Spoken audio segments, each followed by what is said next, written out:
everybody. We've got 3 more matches today. I want to say thank you to everybody who has followed, who has rated. Seth, great job today. I'm glad that you got to have an experience with this. Radicoon, I loved your runs over at Fastest Furs when you did those. That was a lot of fun.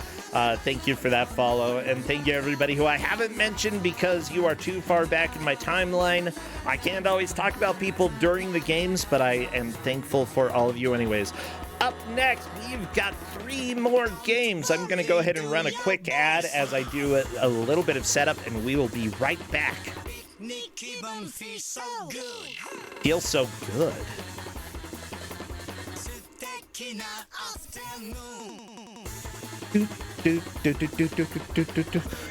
Yeah, I gotta do some setup, everybody. It is really exciting to me that we are getting into oh my gosh, that we are getting into Kusog7ande, having a whole bunch of fun. Let's see, let me go ahead and put this person's name right in here. Bam, that should be fine. Blah blah blah, yada yada yada. I gotta do some prep work, that's life. We've got an ad going on, so I can just go blobby blobby blah blah blah this entire time and nobody's gonna care, right?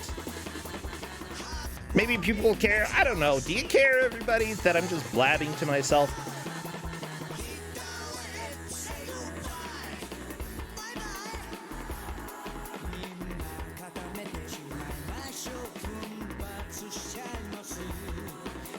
You better not care. I'll be angry. Ugh. Shaking my fist. Shaking my fist. It's pretty normal. Yeah, thank you everybody for being here. My stomach has been hurting a lot today. Luckily, like, over the last hour, it's kind of calmed down a little bit. This is my chronic illness happening here.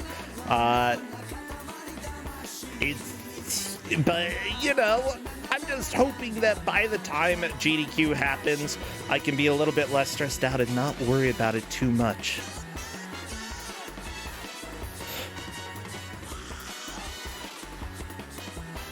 Welcome back, everybody, from that what the freaking crap. Thank you so much for those gift subs.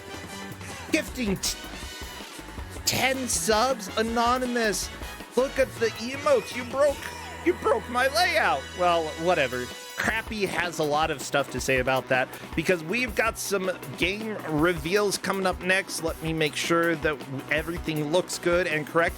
And Crappy, go ahead and take us over to the reveal for GM number 2 today. Yeah, let's wander on over. Good Mega Man boss is right there. Well, somehow I accidentally messed everything up and didn't actually get it updated. So let me go ahead and quickly update the stuff that you can't see right now. Yeah! Wait, I can do this. I can do this. I know what we're doing. Everybody, Kusog7ande is a tournament where players play games blind and try to make as much progress as possible. What do we mean by blind? Essentially, freaking crap. I gotta hit save before I run that. Okay, there we go. A blind race is a game that they haven't seen before, they've never played before, and essentially they're just trying to learn how to play the game as quickly as possible to make the most progress. Whoever does over an hour manages to take the victory. So let's go ahead and welcome on in the GM who chose game number 2 for today. Say hello. I hope this worked to Seth Highwind, one of our new GMs. Seth, come join me. I would love to chat with you and see what you've got going on. Yeah, Xandra, I bet you didn't know. I made that video during the match because I love those boss portraits. I thought that was great. The fact that I can make like a new transition during this, it makes me happy. Where are you, Seth? Seth, we need you. Seth. Seth. Okay, I'm gonna poke you on Discord. Seth. Wait, you're in general? Hello there, Seth. Wait a second. Hello. Do you not? Are you not able to directly connect? Oh, I legit didn't know you. I'm kicking you out. Go ahead and try. Get out Okay, of here. fine. Fine. Wait, I can't drag you anymore. I'm going. Fine. Ah! It That worked. solves that. Well, okay. Now we know you can directly connect. Oh my gosh, Seth, welcome and congratulations for being a GM this year. I'm really happy that you're here. I am also very stoked to be here. Yeah, you're always a lot of fun. We had a really cool thing. Somebody gifted 20 subs just now, and that was extremely generous of them. Honestly, considering that we give out over 20 prize. What? Last year we gave out over $2,000 worth of prizes. I'd like to keep that tradition up as much as possible. It's a huge help. Thank you, anonymous gifter. And who is it? It's a mystery. But that's okay, because we've got you giving out a mystery as well. Yes. In fact, I think there may be mystery in the overall story of the game. I mean, yeah. Yeah, I mean, it's very true to, the series that this game is based off of. That mystery is the, defining feature and the adventure along the way. Yeah, lots of action, adventure, wits, all the good stuff. Yeah, there's no Top Gun in this game. That's the most important thing. Absolutely no Tom Cruise, no Top Gun. We are free from that nightmare of yesterday. So what do we have today? Oh, we have a game that's very, very close to my heart. Not the version they're playing, of course, the original console version that they're doing. But I've always been a big fan of the Indiana Jones franchise, and it's only proper that we celebrate one of my favorite games on the N64 with its Game Boy Color port. Yeah, that's a little bit concerning to me. I didn't know there was a Game Boy Color port for this. Most people don't realize that Infernal Machine had a Game Boy Color port. It threw me for a loop when the first time I discovered it. And if there's any bit of credit I can get it, they kind of tried to follow the N64 game. Okay, well that's a little hopeful. Let me see what I can do here in order to get this captured, because this is... Check Grind Radio, you're really annoying me right now. Go away. I'll go ahead and work on getting this captured. Game Boy Color requires a little additional setup for me, and that is completely fine. But, I love all things Indiana Jones. I'm a big fan of this. Absolutely. Because one of my... this game. So the N64 game is really cool because it's a direct follow-up to my favorite Indiana Jones game of all time, Indiana Jones and the Fate of Atlantis, possibly one of the best point-and-click adventure games LucasArts has done, next to The Secret of Monkey Island. And the fact that they continued that story with familiar characters, mainly Sophia Hapgood, who was Indy's partner and love interest in Fate of Atlantis, having her come back, but also setting the plot of this after World War II in 1947 with the start of the Soviet Union. Okay. This game is literally what Crystal Skull should have been. Okay, that's fair enough. I really enjoyed Fate of Atlantis. I would disagree about it being the second best. I would put Maniac Mansion there personally. Solid choice. It's really good. Loom, possibly after that, and maybe this is a controversial choice. Zach McCracken, one of my favorites. Although there are a lot of people who didn't like Zach McCracken, I really enjoyed it. That's honestly one of their games I still need to play. I've played a lot of Maniac Mansion. I've played a lot of Loom. Thanks to the asking about Loom Pirate from Monkey Island. But I actually never have played Zach McCracken. It's kind of fun. Actually, maybe the Indiana Jones, which one is it? The Last Crusade action game. Not action, adventure game. The point and click game when the Scum point engine? And click. That one is really good as well. Highly recommended. It's as also long surprisingly as faithful. it's very faithful to the movie, and it introduces a whole bunch of puzzles that appear that weren't in the movie originally, and it's just fantastic. Like, if you've never played that game, I recommend it. I loved it as a kid. Is it as good as Monkey Island? I don't know. The thing is like, I covet Monkey Island so much because it is just the perfect point-and-click adventure game, in my opinion. It has an amazing soundtrack, especially if you have like a Roland M32 MIDI setup. The soundtrack just sings to you. The writing is perfection, and everybody just knows and loves the insult sword fighting. Probably one of my favorite world-building puzzles that has been created for a point-and-click adventure game, outside of some aspects of the Myst. Yeah, I feel like its humor didn't quite reach the peak until Monkey Island 3, in my opinion. Monkey Island 1, though, is it completely changed the way that adventure games were played. I don't know if it's my favorite of the Monkey Island series, but it's really, really solid. Highly recommend it if you've never played it, everybody. I've got a lot of opinions today. Honestly, we don't speak of Monkey Island 4. Yeah, no, I completely agree with you in chat. We don't talk about Escape from Monkey Island. Okay, let me tell you, Monkey Island 4, I got a soft lock right at the very end, right before you do the giant monkey fighting. How? Oh, because no. I took the abomination of nature that I had, and I threw it at Herman Toothrot, and that broke his AI so that I couldn't progress the game anymore. So yes. I had to play through the entire game again. You have my condolences.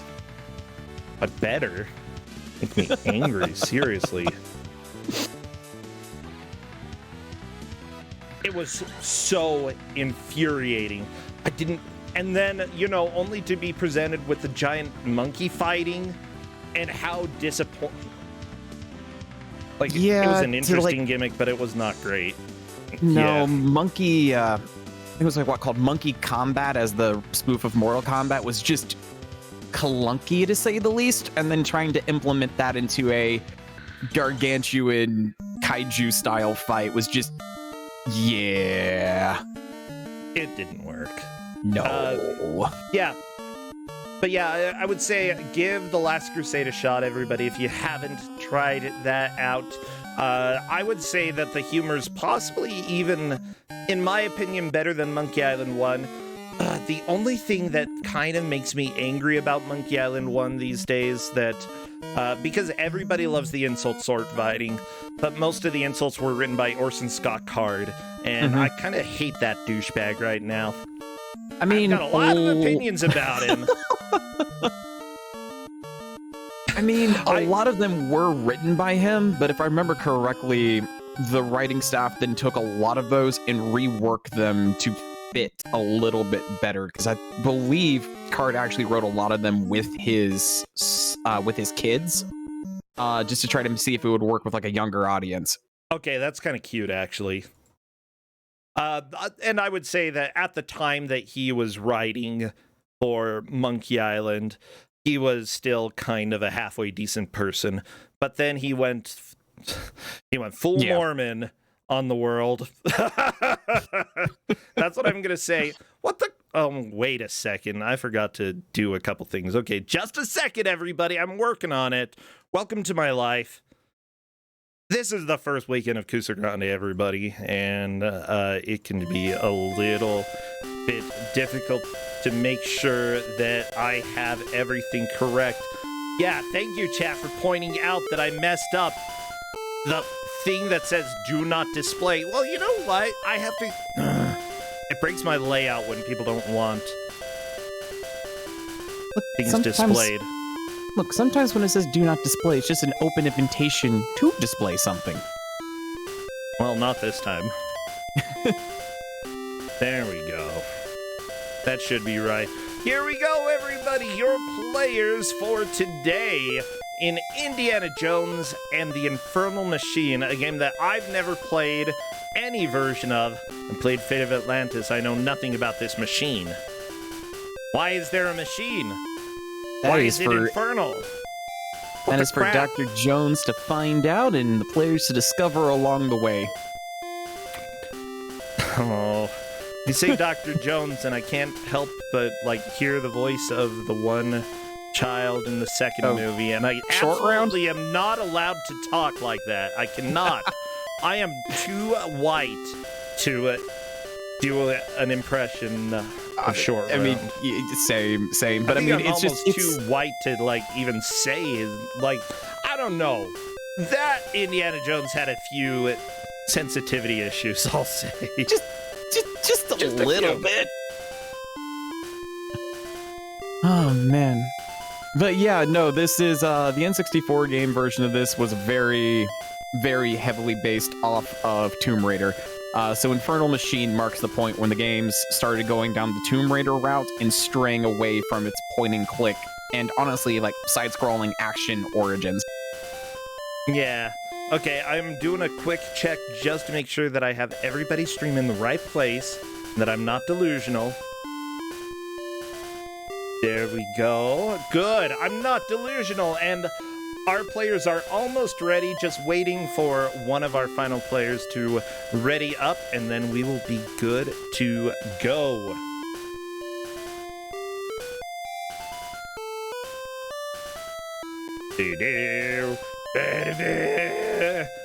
Dan, I hope you're ready, because that is literally the only bit of music in this game. No. Oh. I mean, it could be worse. Well, no, that's the thing. This is the only music track in the game. The second they start up, it's silent for some unknown reason. They didn't program or compose really any music tracks. Lupine one's like, is this Yoda stories all over again? Yeah, so right now we have Tea Party Cthulhu, Not Electa, Pixel Crimes Live, and Mike, WWM98. All of them people I know. I think they have all played in Kusog7ande before, and none of them have played this game, so they are getting a new experience. New and exciting experience that's not Top Gun. Oh, thank goodness. I have to say, we had too much Top Gun yesterday. Too much Top Gun! I was dying of laughter with each and every Top Gun reveal as yesterday went on. I could not stop laughing. As soon as we have movement in the first stage, I will start our timer. Time to go to work. Yeah. No, there's music.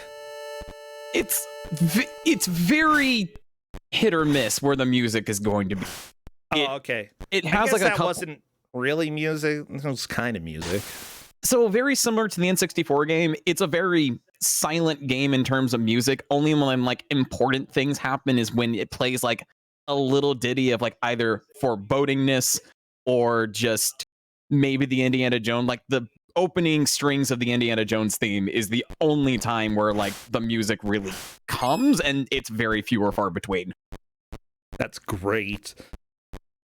Thank you everybody for coming and watching. We've got a really good audience here. Chat, you make me very happy. It has been a lot of fun to chat with you and see what everybody is talking about. No. We already have a game over. That is a sign. Pixel Crimes feels pretty healthy at the moment. Image of That's Indy, good. Honestly. He's very dead. It is such an amazing sprite. Oh no! So, here's the thing. This game does offer unlimited continues as long as nobody backs out to the menu. If they hit A to continue, they can continue the level they left off at. However, if they exit back to that main menu, if they did not write down the password, they're going to have to start all the way from the Canyonlands again. Oh, yeah. So yeah, at this point in the story, Dr. Jones is basically returning to America to get back to his digging career after everything that happened in World War II. And this is one of his original artifact sites in Arizona. which is kind of how like the story does its little soft opening before he gets re-wrapped into events with his good friend Sophia Hapgood. Hapgood. What a good name. Because in is Sophia in Fate of Atlantis? Yes, she is. She's one of the playable characters then. Yes, because how Fate of Atlantis worked, you have the ability to go down the team's path, because there were 3 different paths in Fate of Atlantis at a certain point. You could do the Wits path, which was Indy by himself, the team path, where you got a chance to control both Indy and Sophia Hapgood, and then there's the Fist path, where you're still Indy, but you punch Nazis for the entirety of the game. I did the Fist path when I played it. I punched Nazis. It was great. Normally, when I do Fate of Atlantis, I prefer the Wits path. It's definitely more of like that puzzle-centric point-and-click adventure game focus, but there are a lot of really cool puzzles with Sophia Hapgood. And her whole role in that game, she was a quote-unquote psychic who could commune with the spirits of Atlantis, mainly the great Atlantean king Nurab Sal, who would give her guidance to get back to his kingdom. Interesting. Oh yeah. I feel like going and playing some of the other paths would be really enjoyable. I'm a huge puzzle fan. I feel like that's probably my strongest genre when I'm playing a game. With that said, what about this game? Is it puzzle focused, action focused? Is it just beeping noises focused? So this game takes a lot of inspiration from Tomb Raider, where it's going to be half action focused and half puzzle focused. Okay. Especially with the Game Boy Color version, there's a lot of you need to be hyper aware of your surroundings because it's not going to be as apparent as the 3D environment. That if you're not paying attention to what's around you, you could potentially miss a puzzle clue and just mess yourself up completely. I'm going to go ahead and say that, like, Not trying to do some of the jumps here, and it's either very precise or you just got to push that block a very far away. Like, it is a very precise jump. What Not is doing doesn't need to be done. It's definitely the brute force approach. And from the looks of it, that's fine. IQ 50 for Tea Party Cthulhu. Good, very intelligent. You get so Tea Party points. Yes, so scattered about the stages are artifacts. If you collect the artifacts, what you can end up doing is you can spend those IQ points to buy extra first aid kits and poison kits. First aid kits, self-explanatory, increases your health. Anti-poison kits is if you're bitten by a spider or a scorpion, Indy will start to lose health rapidly until you use an anti-venom kit. But you can also sell the health kit and anti-venom kit for extra IQ points, because if you have about 2,000 IQ points by the end of the 14th level, you unlock a bonus stage where you go back to Peru from the first movie. Okay. Interesting. I'm taking a look, by the way, at the company that worked on this. Specifically, while it was published by THQ, it was developed by HotGen. They developed other wonderful games like Barbie Pet Rescue, Kelly Slater's Pro Surfer. That sounds fantastic. Absolutely great. Eggmania. All about them eggs, you gotta be. The director of development for Star Wars Episode 1, Obi-Wan's Adventures, worked on this. Honestly, this looks like a group... Wait, one of the programmers for Bubble Bobble, also featuring Rainbow Islands. Well, okay, I don't think he necessarily did anything new for that, but worked on one of the ports for that. Yeah, anyone who's worked on a Barbie game has worked on some Kusog7ande. That's just how it goes. Exactly. Yeah, this game is very quiet. It's faithful, because the N64 game is the exact same way too, where it's meant to be more of an immersive Tomb Raider style game that isn't known for its big bulking soundtrack, which is if you're kind of going strange. For something atmospheric, that makes sense. So as it stands now, it looks like I need to see where Pixel currently is, because I think Pixel might be in the lead. It's possible. I mean, we're only 7 minutes in. Everybody, if you're watching and you are new to the stream, Kusog7ande, the Bad Video Game Tournament, is here to see how much progress people can make in a game that they've never played before in an hour. We call it a blind playthrough for what they have. And specifically, it just means that it's never been seen by the players before. Sometimes they've seen a little bit of the game, but in this case, I don't think any of them have played this. Have any of them known, like, the N64 version? I believe some of them knew about the N64 version, but it caught a lot of people off guard that, wait, they made a Game Boy game? Yeah, you say that the music is similar to the N64 version, but yeah, what about the gameplay? Is there any similarity? Stages are the same, and that's pretty much it. Like, there are some puzzles that are kind of carried over in a very interesting fashion.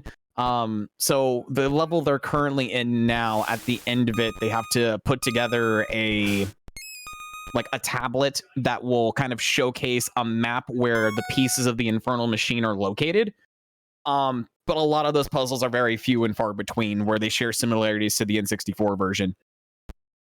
You know what? One of the artists for this actually did art for Tony Hawk's Pro Skater 3.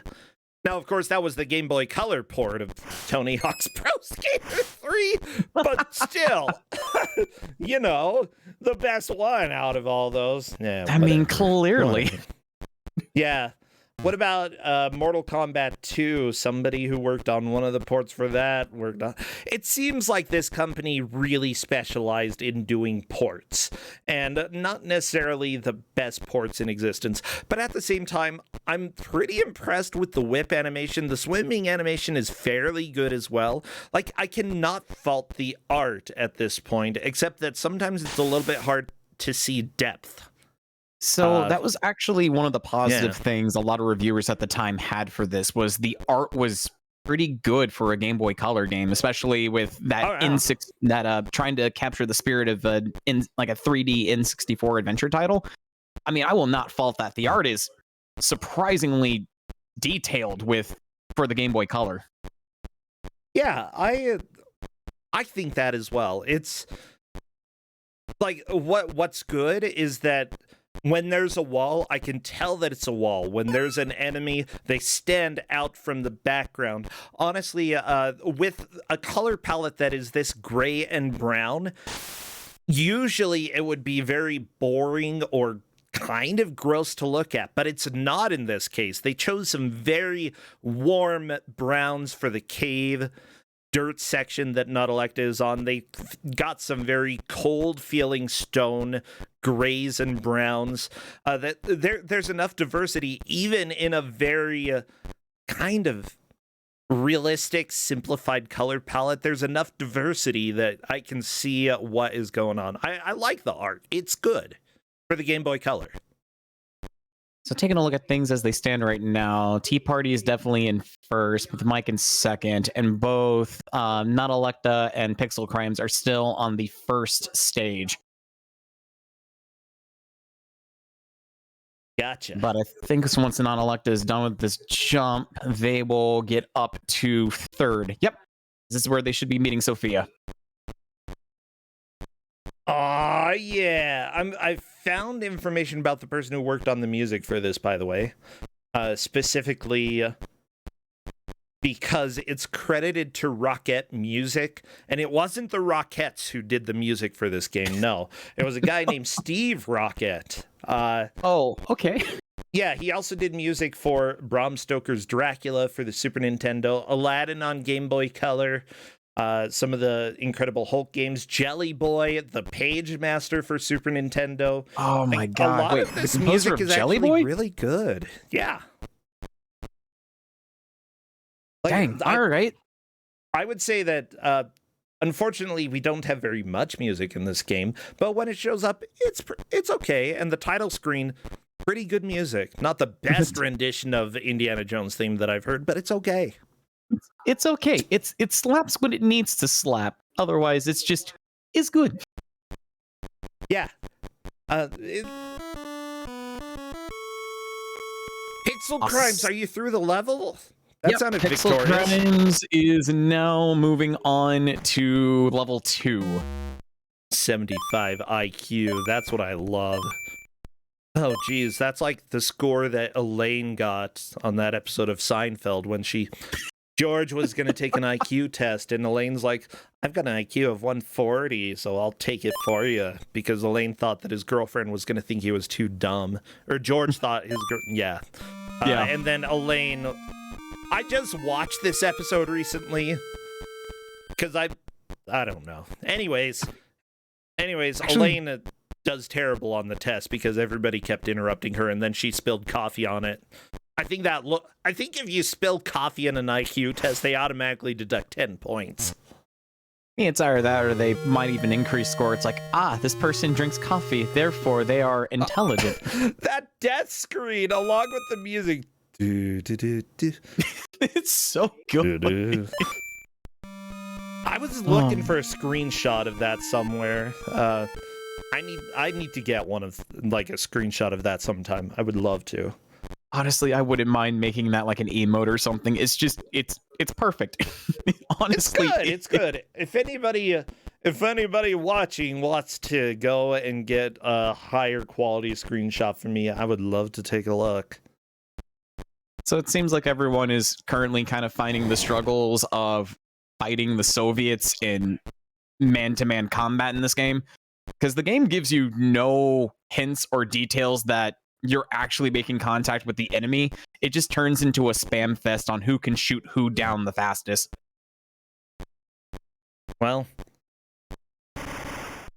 which is wonderful because you can't really aim your gun, and even if you think you're lined up with the enemy, sometimes your bullets just don't hit.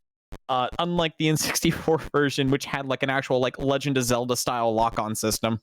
Yeah, Tomb Raider, the original Tomb Raider, you couldn't exactly lock onto things, but she auto-aimed, which helped a lot. Honestly, I think that was the way for Tomb Raider to go. And I still need to beat the original Tomb Raider. I haven't beaten any except for the first one in the new series. I've beaten that one.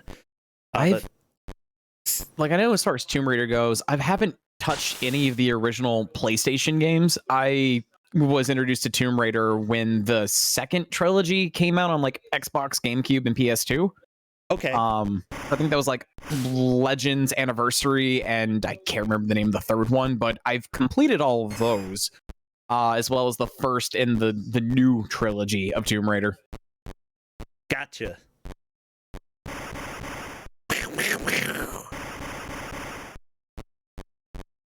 They are pointing out Underworld. Yeah, I never played those.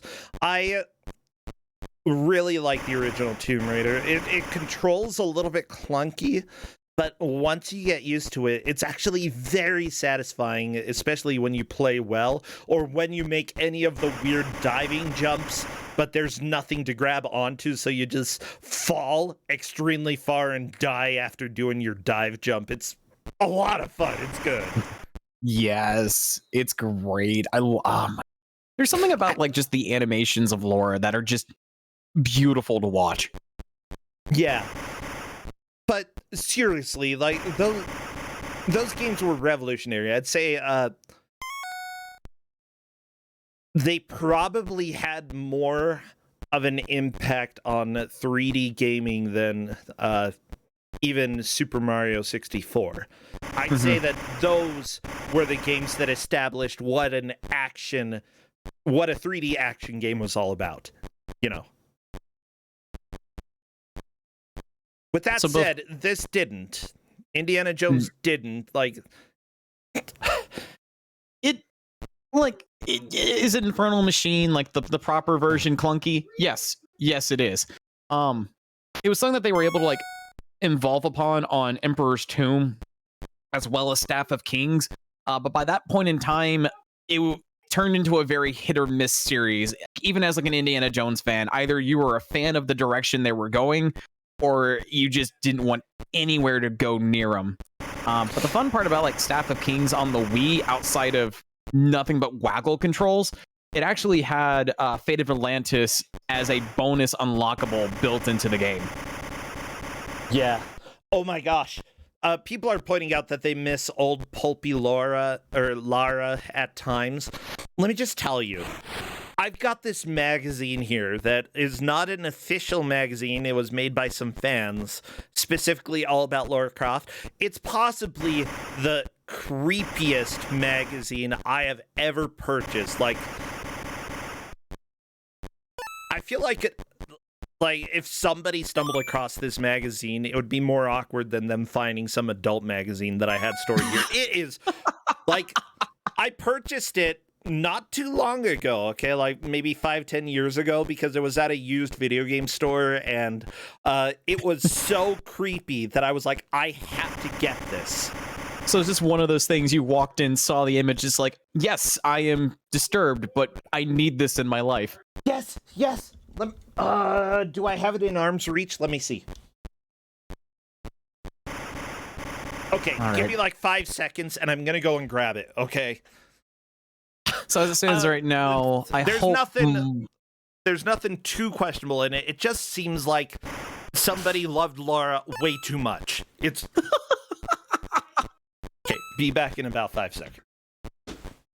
Oh man, so right now I really hope Mike and T paid attention to the pentagram shape in the base camp of the Soviets, because now they need to move these giant, slow as dirt blocks into the correct holes if they want to gain access to the map chamber. It's, oh my gosh, but it's assuming they're able to survive the underwater maze that only has one entrance and exit.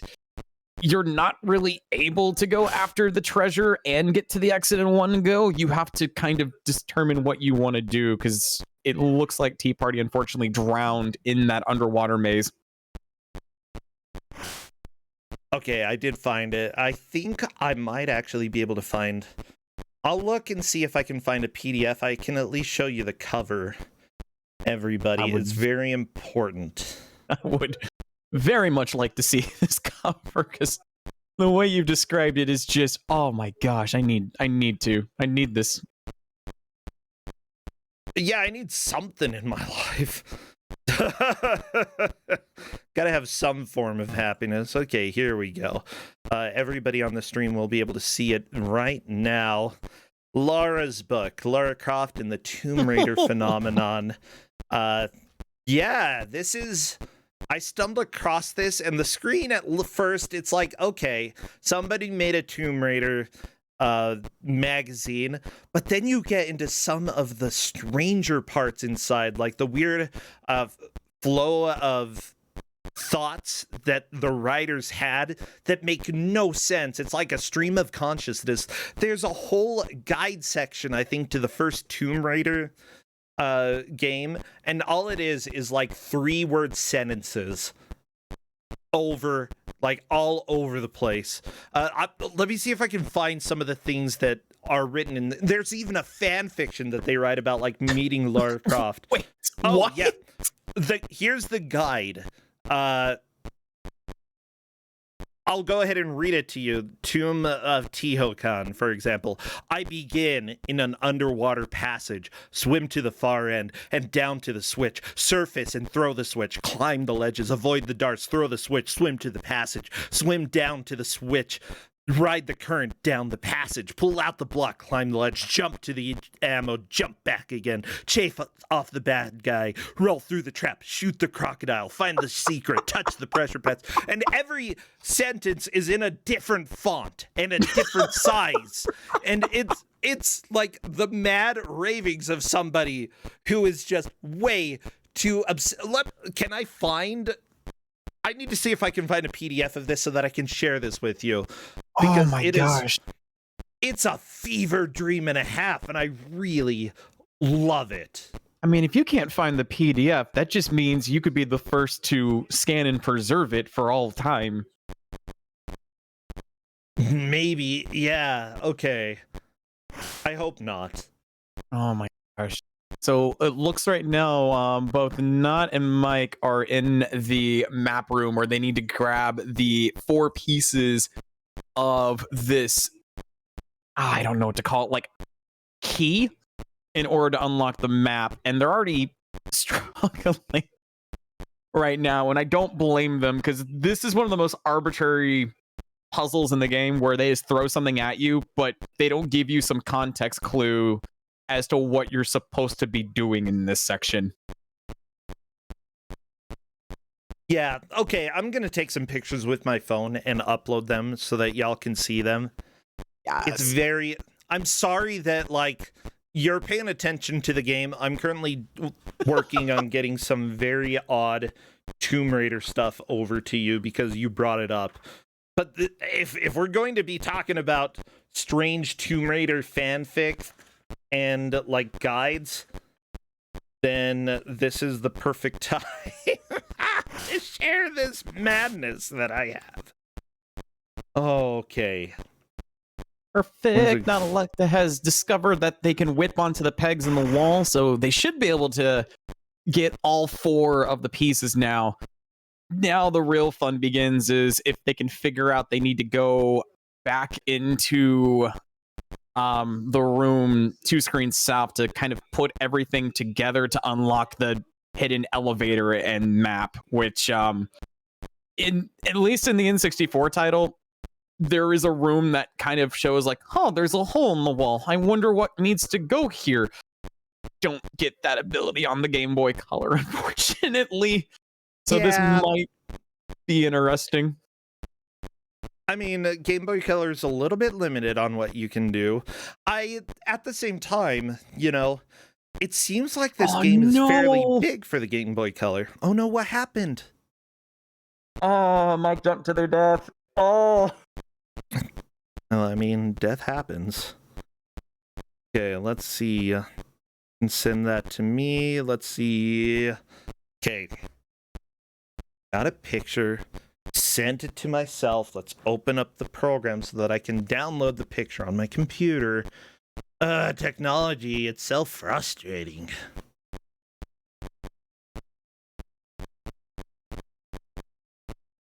It's not really that frustrating. It's fine. The game's just like constantly farting at me. That's probably my biggest issue with the game so far. It farts a lot.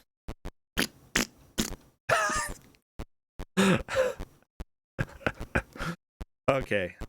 I think I've got it. Let me go ahead and pull it up for y'all so that you can see the fever dream that is this game. Okay, or the not game, the manual. Okay. I gotta zoom into the top as well so that you can see like what it looks like. I begin in a rugged section of hills. Shoot the... Like... Okay, y'all can see the fonts, right? This is the guide. This is their official guide for how to get through the various areas here. That is so disjointed. It's a fever dream. It's a fever dream and a half, okay? But if you follow these instructions, you can beat the levels. Shoot the eagle. What does that even mean? Why am I shooting an eagle? Apparently I shoot the eagle. This is a guide. Yes, I swear. But you... Like, I don't think the game or the manual even tells you, or the magazine even tells you that this is a guide. You just have to look at this and figure out, oh, this is a guide to the level. This is what you can do in order to beat the level. Follow these instructions and you will beat the level. Run and jump, jump and lean, shoot the eagle. Yeah.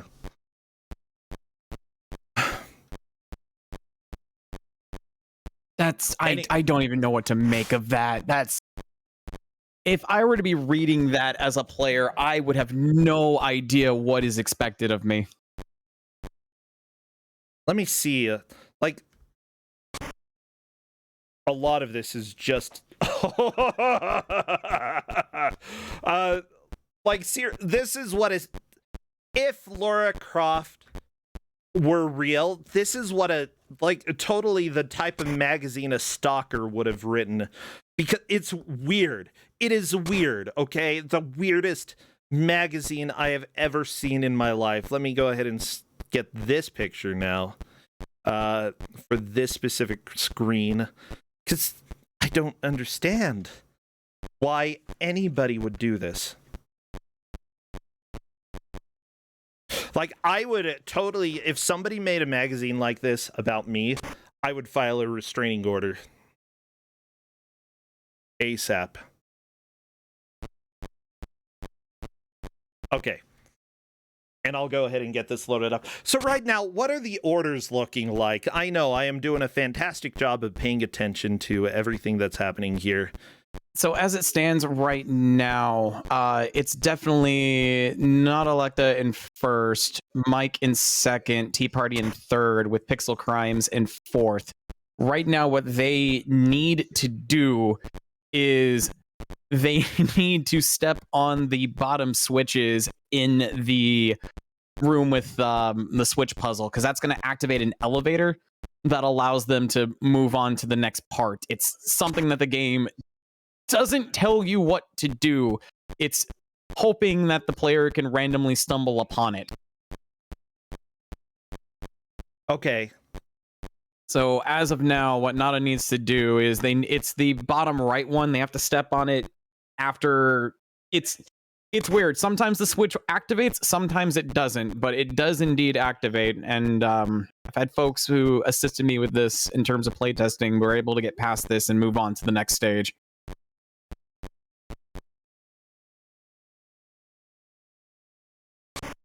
But this is a key example of this game just not assisting with anything, which is oh my gosh. That's great. Okay, I think I have the next photo ready for y'all. Well, I mean, I like that. Just a second. Apparently, it is only showing up as a horizontal line for me right now. I can do this. I can do this. I know how to get stuff looking right?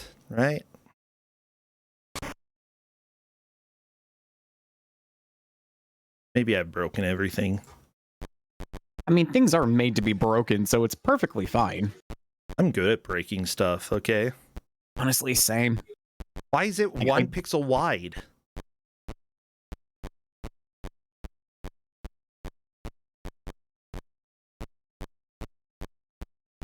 Yeah, so in order to get to what they're supposed to do, they need to step on the bottom left one first and then the one on the bottom right in order to activate what they need to, in order to move on to the end of the stage. There we go. Okay, so this is a page from the magazine. And seriously, like, look at this. It's what you don't want anybody to have a magazine with stuff that looks like this.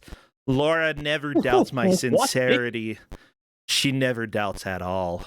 Yeah, I doubt. I doubt a whole bunch. Yeah, this is weird. This is weird. Why are you, Douglas Copeland, why are you making a magazine with this crap in it? I don't understand. This is strange, okay? Anyways, there you go. This is why I bought it.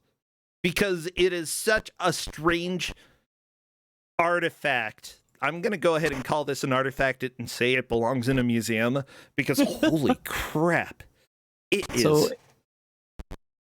I think Tea Party also activated the elevator. So what they need to do now is they need to use the action button on the gray square in order to continue on to the rest of the stage. Okay. Yeah, this is a pretty big stage. I'm actually really impressed, like, how much there is to do in this single stage. And this is early on in the game, too. This is only level 2. Yeah. How many levels are there? There are 14 stages altogether, and then 15 for the bonus stage. Holy cow. Okay.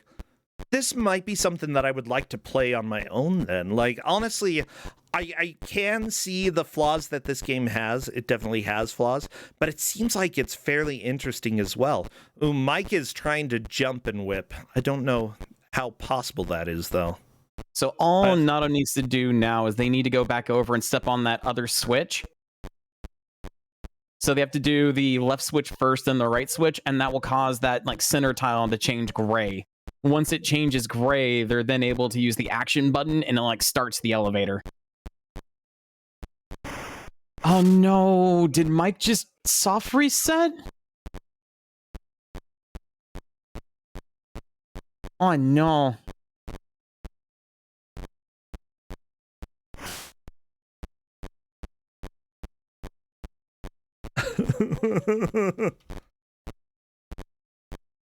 No, don't soft reset. How do you soft reset? They accidentally hit the save state. Well,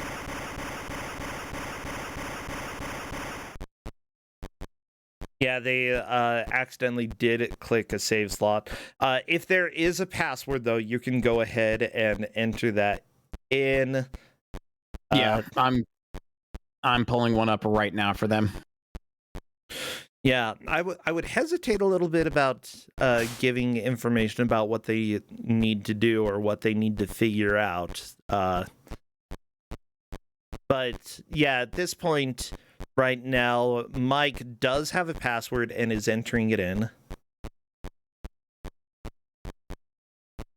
So that may be fine. Yeah, I think giving them like a starting password is fine.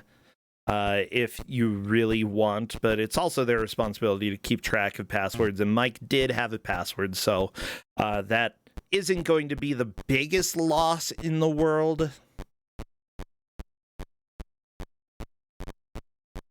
So it looks like Tea Party has got the elevator summoned. Summon the elevator.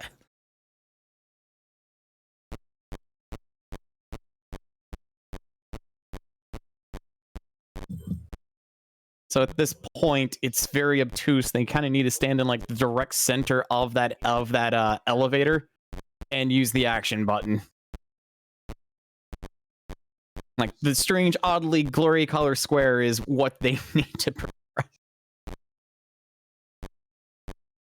Because the clay tab will be utilized in the following room.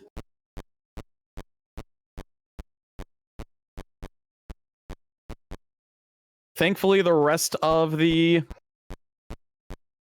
stages aren't as obtuse as level 2 is, but they need to be able to see that to move on.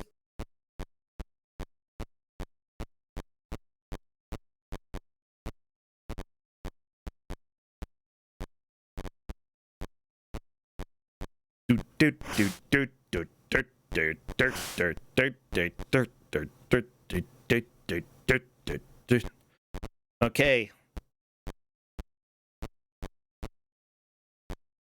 So as of now, Tea Party is trying to solve that final puzzle, and Nato is also trying to figure out that puzzle as well.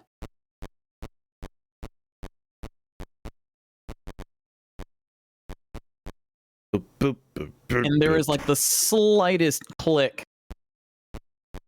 that can be heard once they step on the correct pressure pads. It's so oddly specific. It's just, ugh.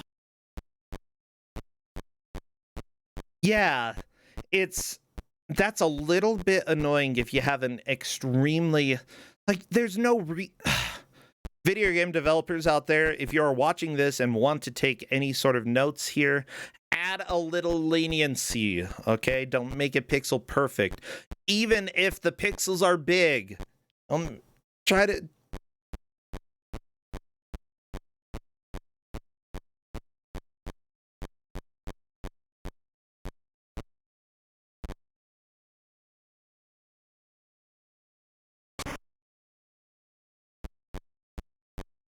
Yeah, this is a great example of why you shouldn't follow like a 3D game to the T. You should develop your own unique puzzles that fit the console that you're designing it for. I mean, there's that, but also Like a lot of 3D puzzle, like I'm just trying to think. Zelda, for example, Ocarina of Time, whenever you did pushing or pulling, you would push like half of a block. You wouldn't push like a pixel.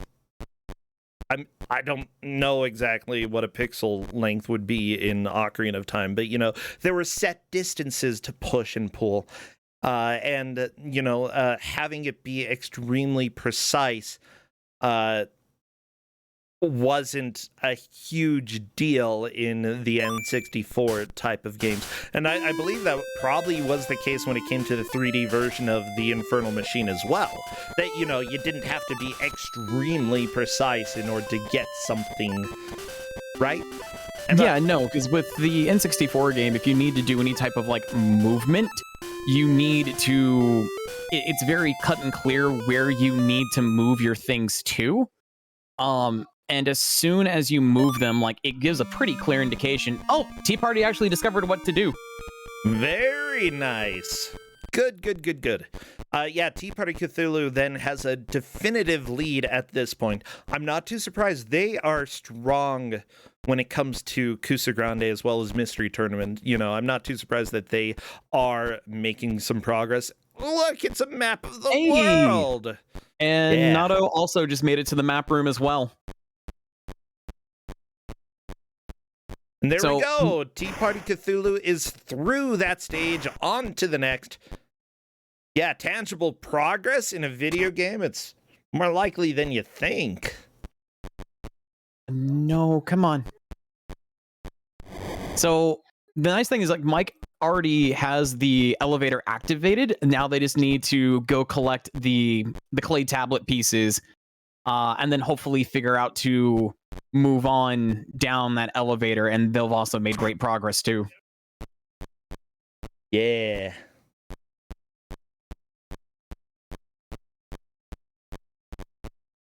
Now Tea Party is in the heart. Where the heck is it again? Basically on, like, the Russian border. Because the first Infernal Machine piece is located in the Shambhala Sanctuary. Okay. So now they need to make their way past the Russian border into the rivers of Tian Shan to make their way to the first piece of the MacGuffin of this game.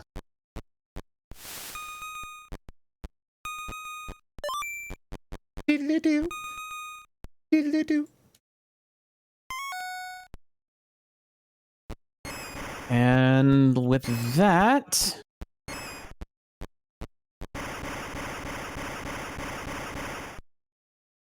Cool. Not Electa is officially on level 3 now.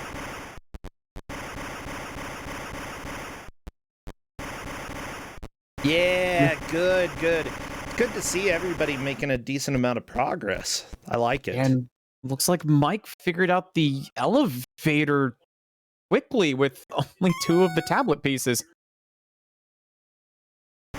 So at least now Mike has a good idea of where they need to go once they get the other 2 pieces, which is really good and impressive.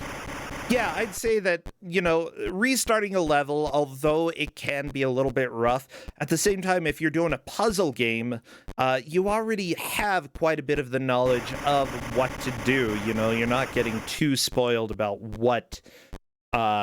you're not losing your knowledge. You don't lose your knowledge unless you weren't paying attention. In which case, it can be a little bit rough. But yeah, Mike has a pretty decent idea of what he needs to do in order to finish this stage. So while Tea Party Cthulhu and Not Electa are ahead, Mike is probably going to be able to catch up fairly quickly. Pixel Crimes looks like he is having the hardest time so far with this level. Yeah, it's kind of surprising that level 2 throws a curveball like that for the second level of a game. They didn't really pull back any punches when it came to this. Mike, that jump to his death! Oh, no! A little bit rough, but, that's what happens to Indiana Jones. Indiana Jones, not Inspector Gadget, doesn't have the springy legs, Go Gadget arms. Go You know what? If Inspector Gadget was in an Indiana Jones movie, I feel like it would be okay. It would be decent. I'd watch it. I'd watch it too, honestly. Just because it'd be very absurd to see Inspector Gadget in a Indiana Jones like setting. If I remember correctly, I think they actually did have like an Indiana Jones parody episode for Gadget Boy. Because every cartoon in like the early 90s had to do like an Indiana Jones parody of some sort. Because I remember like Adventures of Sonic the Hedgehog had one. Oh yeah. Everything. Well, Indiana Jones is just huge. Isn't there an Indiana Jones game that's going to be coming out sometime in the near future? I don't know about the near something future. Has been... But what studio was it again that got the licenses to work on Indiana Jones? Because if so, that is really exciting. I would love that. Oh, that's right. Bethesda's going to be the one behind it. Bethesda's smaller games tend to be really cool. I mean, they did Deathloop, and that is a very fascinating game. They did Prey. I love Prey. It's fantastic. Yeah. So yeah, Machine Games will be the one working on it. So the people behind Wolfenstein. So yeah, those people involved, I'm excited. I am really excited to see that happen.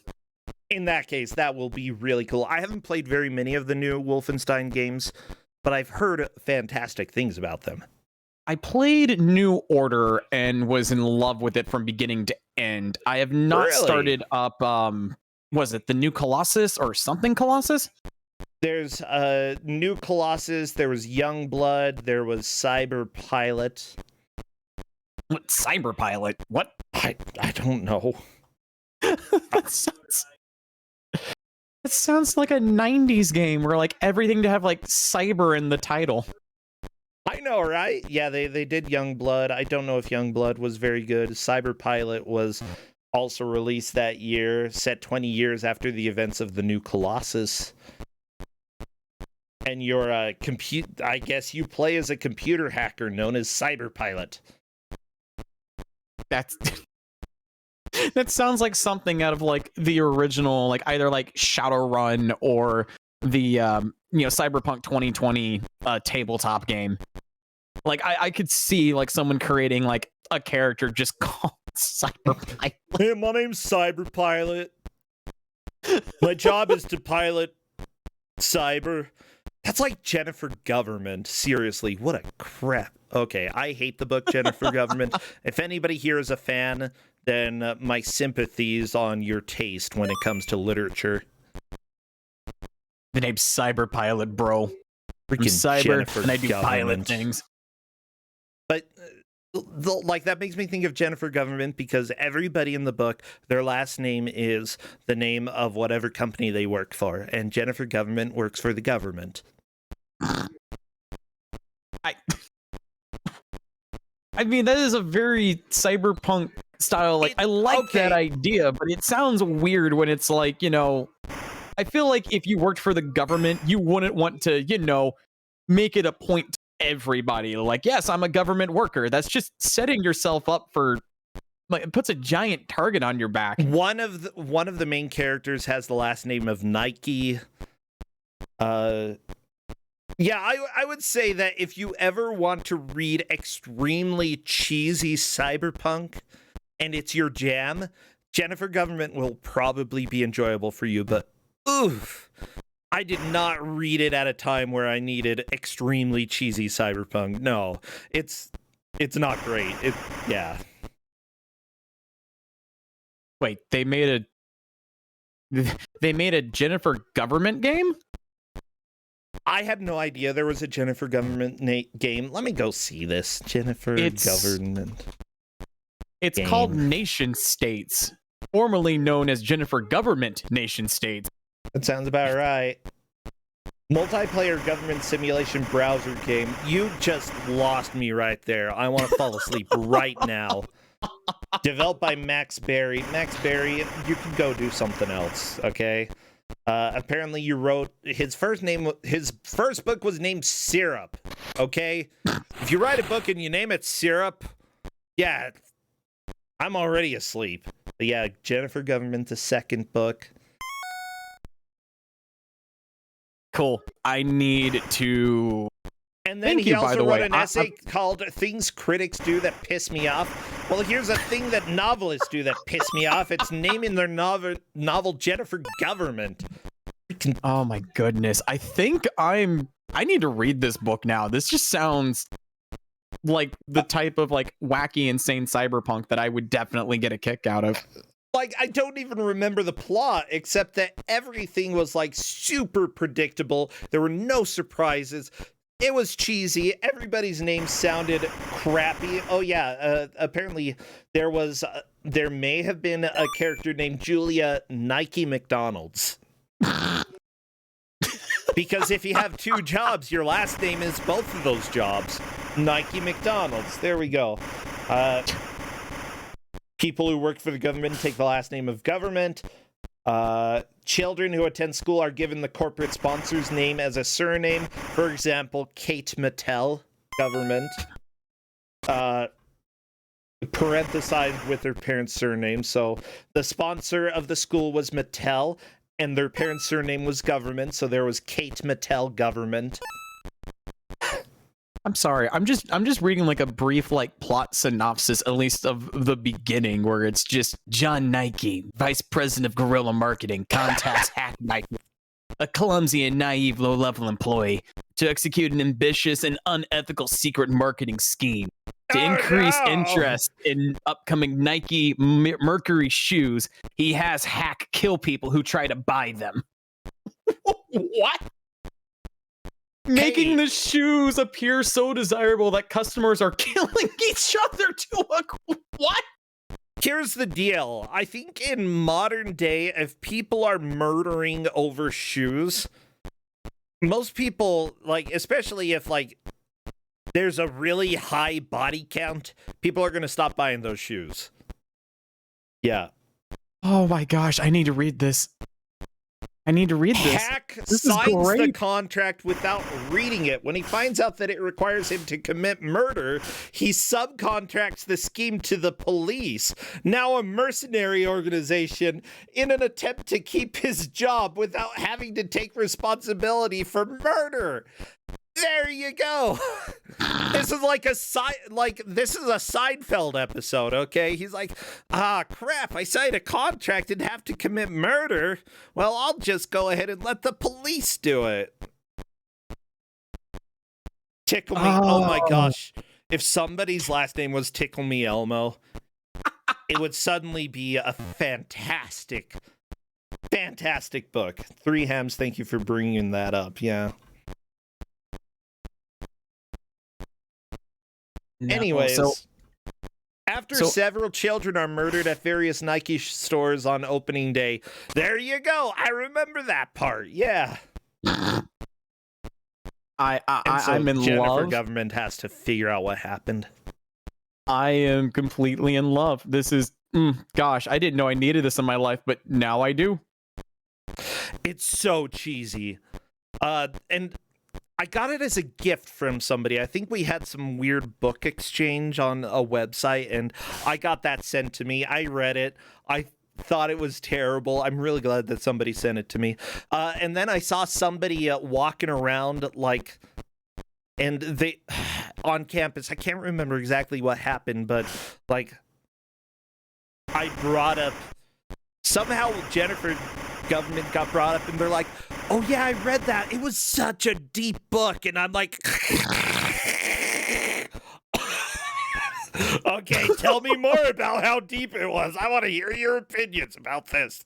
And I'm just dying inside because it is not deep. It's like, if you thought that Teletubbies was deep, then, you know, maybe you're about on that level. Like, whoa, holy cow.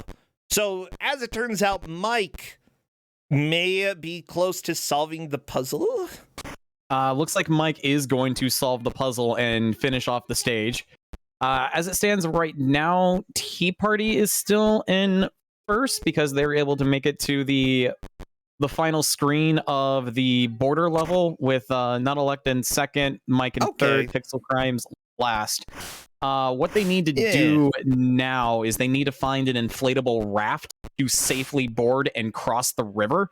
In order to do that within the actual bunker, there's a box sliding puzzle, which is in the room that Nato's in right now. It's the two darker brownish boxes that are able to be moved, and they kind of need to get into that ventilation shaft in order to find the rubber raft.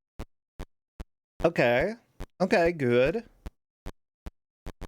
So at this point, in order for Nato to take first, they would need to actively enter that air vent, and that would allow them to jump ahead in terms of the lead. Nah.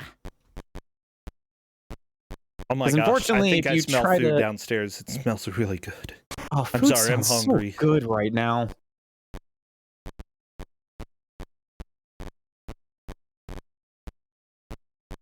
Any food sounds good right now.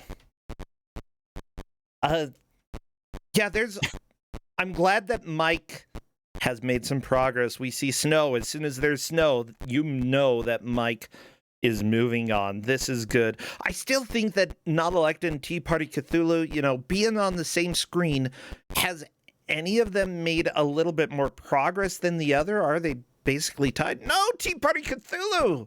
So That's both death. have figured out they can open up lockers. Oh, good. But the issue is until they can figure out the pushing thing, it's gonna basically boil down to who got to like the final screen first. Okay, cool. Is gonna be the best way to call it.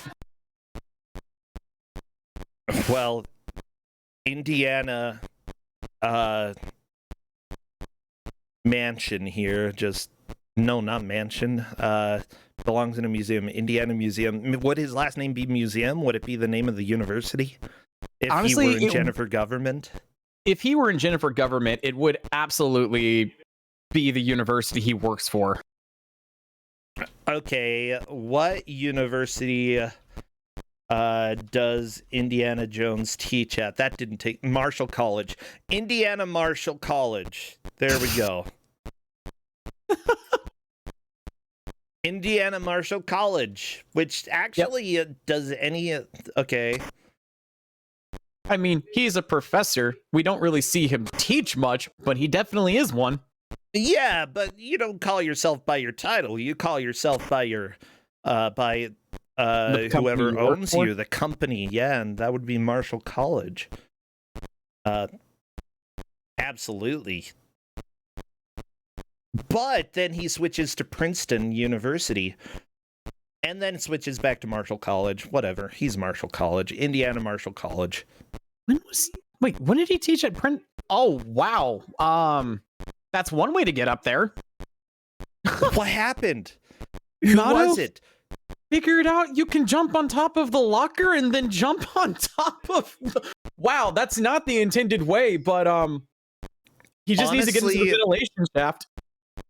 Honestly, if you can break the game, then break the game. That is completely allowed. And there we go, Not Electa breaking the game in order to get into the ventilation shaft. Good job, Indiana Marshall College. Junior. They named the dog Indiana.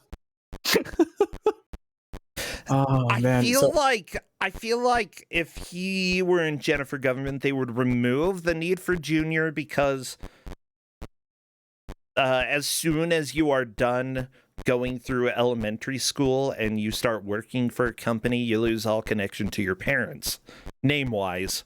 So, I don't know. Yeah. Okay, so good. Nato did the right thing and used a first aid kit, because if they would have taken that drop, they would have died and had to restart that entire stage all over again. Honestly, that was very risky, but Not Electa has moved into the lead because of those fantastic moves, and now it's raft time. Better pray this thing hasn't got any holes in it. Just imagine, Indiana Jones is played by John Wayne. I would pay money for that voiceover. I honestly would. I would pay to see that, yeah. Well,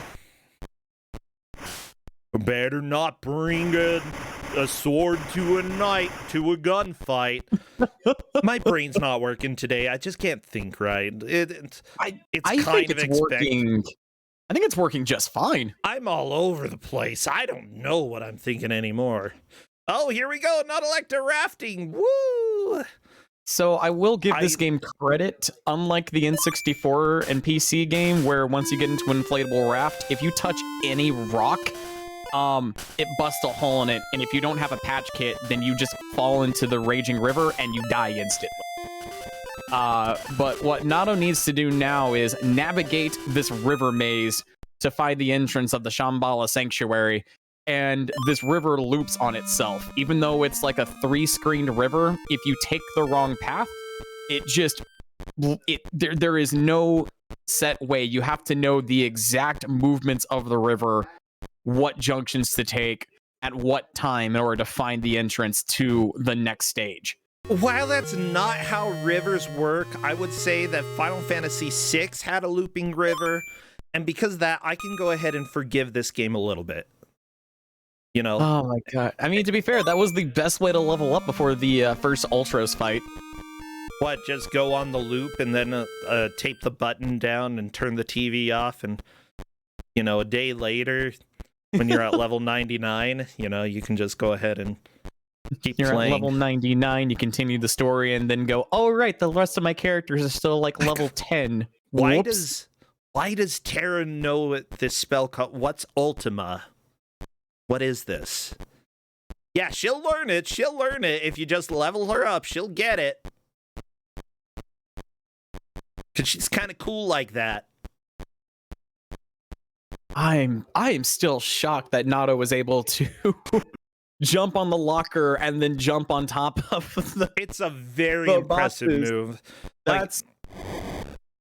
Honestly, that's true gamer skill right there. And by true gamer skill, like, usually, you know, when it comes to playing games for the first time and trying to make as much progress as possible, you're trying to learn what the game wants you to do. But there are a few games out there where that just takes a while. You know, it takes a lot of work to do that. And if you can find a way to sequence break, do things out of order, if you can find a way to just sort of get through something, bashing your head against it over and over until you can brute force your way through, it can be faster. And that's what matters in races like these, not necessarily figuring out the correct way like Tea Party Cthulhu is learning right now. Oh, yep, there we go. Yep, Tea Party Cthulhu has found the box. Because I guess there's one, well, found a box, I guess. Yep, so do you see that 2 height one? Yep. That's another one they're able to move. Well, there so the idea we go. Was there we go.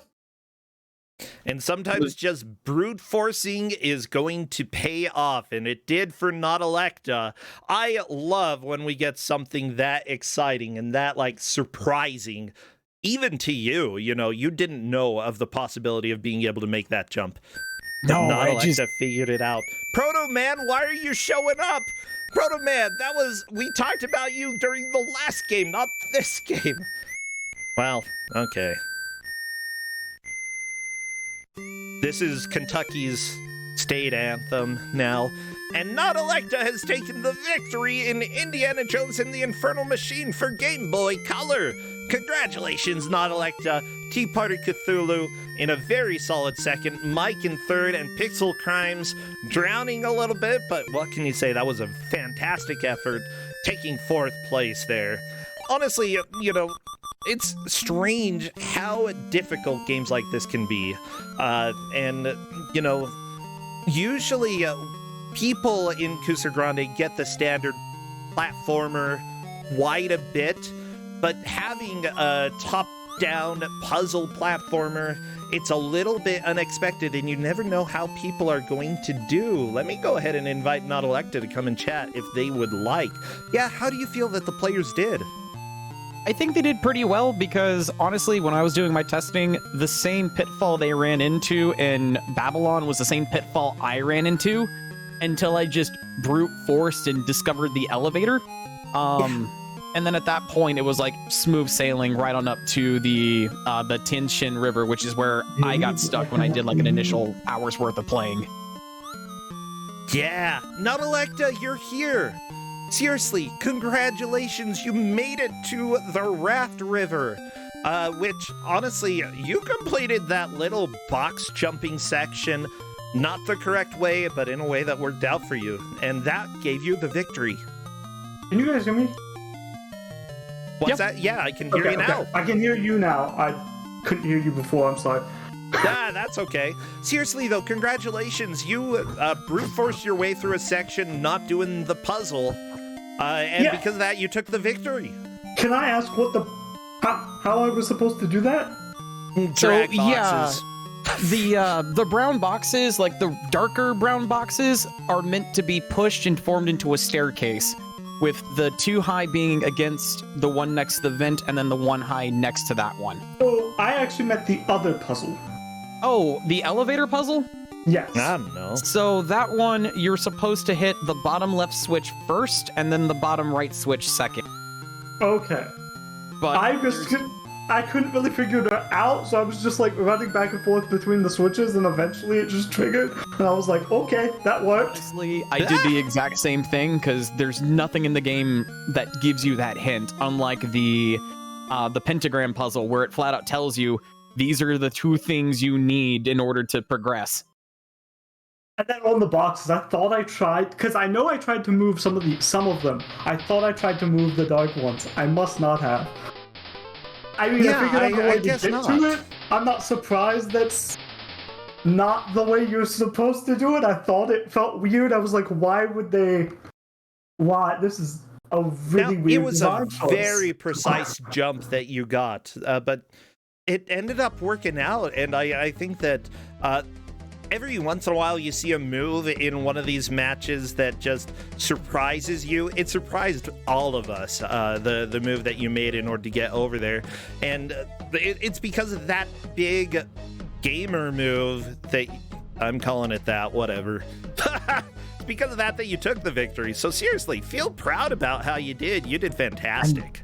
Honestly, I never would have considered that speedrun strat of just jumping on top of the locker, then gaining access to the boxes where the ventilation shaft was. Well, I only figured it out because when I was just jumping around them trying to see if there was another path, I jumped from one to another that was like off to the side, but that's on the other stack of them. And I was like, wait, I wonder if I could do the same thing with the locker. And it worked. And I was like, there's no way I can make this jump though. I have to jump out and around. Nope, I was able to do it. And like, I pretty much just went in on that because I was like, I haven't figured it out. I feel like time is getting close. I need to find some way to make progress, and if this is my way, I guess that works. And it worked out. I mean, apparently I am just really good at bad Game Boy Color games because this is my 2nd win in a Kusog7ande match ever. And the other one was also a Game Boy Color game. So I don't. Apparently, people need to stop giving me Game Boy Color games because. Or maybe you just need to play more Game Boy Color games. Maybe that's your specialty here in Kusog7ande, you know? I mean, I feel like my like. I've always liked handheld games, so yeah. I like handheld systems. So I feel like that. That is probably my niche is handheld systems. Well, I mean, that's fair enough, yeah. And overall though, like this game, like I didn't feel like it was. I mean, it wasn't great because there were some things that were really obtuse and hard to figure out. But I mean, outside of the couple of times where I was just in puzzles where I'm like, I have no idea what I'm doing, it actually felt pretty good. I feel like this would be a good speed game because. I think you're right, yeah. As long as you know the puzzles, you don't have to fight anyone. You can just run. Yeah, because, trying to actually fight someone is more of a who's going to DPS and eliminate the other quicker. Also, they barely hurt you with the gun, so you can take some, they can hit you. The most dangerous thing were those scorpions on level 1 that poisoned you. Yeah, that's a little bit annoying. I take it back. Falling was the most dangerous thing, but... Yeah, you had a few game overs due to falling, which I don't know. I feel like in general I don't like falling very far. It hurts. I have fallen and like gotten. I don't know if I ever got concussions. They never took me to a doctor because I don't know. My mother was a nurse and she never took me to the doctor unless I was almost dead. But yeah, falling hurts. Falling in this game hurts a lot. Seriously, though, congratulations, Nalecta. You did fantastic. I'm really happy. I think everybody did well. Even Pixel Crimes, who feels a little bit like, they're like, yeah, I know I lost. Yeah, you did. But you still did really well. Like, it's just a genre that a lot of people do not expect that they're going to be getting in this tournament. So, fantastic job to everybody who played today. Now, Lecta, anything that's going on for you that people should know about? Any exciting events that you're being a part of, or anything that you stream that people should know about? So I kind of infrequently stream. I'm trying to get more consistent again. Most often it's on weekends because I work a 9 to 5 and I don't really feel like streaming most afternoons. So usually weekends, early morning. Coming up the first week of July, so the week of the 4th of July actually, is my birthday week. So I'm going to be streaming all week that week, and I have plans. And those plans may involve garbage. Ooh. I like garbage. I mean, by may, I mean definitely. They definitely involve garbage, and probably me going back to some things that I have not played since my childhood, like DK64, which, depending on who you ask, is garbage. That is a little bit of a controversial point, but I think that I kind of side with you. I don't think it's garbage. It's jank, but it's jank. Like I can. It's definitely jank. I wouldn't call it garbage. I'd call it jank at its finest. I'd call it garbage. You know, put a little spin to it has a special place in my heart from my childhood, so I love it. But I understand why people would hate it. Like, I would understand why people would hate that game. Yeah. Other than that, the only other thing I want to give a shout out to, if you don't mind, real quick, is sure. Smite's Speed Bump. Tonight they are doing a 16-person battle royale mystery race. So 4 rounds of mystery races where half of the people get knocked out every round. So that is going to be something people should watch. Okay, well, I'll keep that in mind. We do a raid at the end of the stream, so that's a possible target. I'll keep that in mind. Thank you, Nautalecta. Seth, thank you for giving out the game and for your first game on Kusog7ande. Congratulations again being a GM this year. We're really glad to have you. I'm super glad to be here, and I apologize for the cryptic game, but you guys did phenomenal with it. I love cryptic games. Sometimes, not always. Sometimes I get really angry at them. All right, we got to move on to the next game, so take care. See you later. Have a fantastic rest of your day. Goodbye. Well, yeah, bye.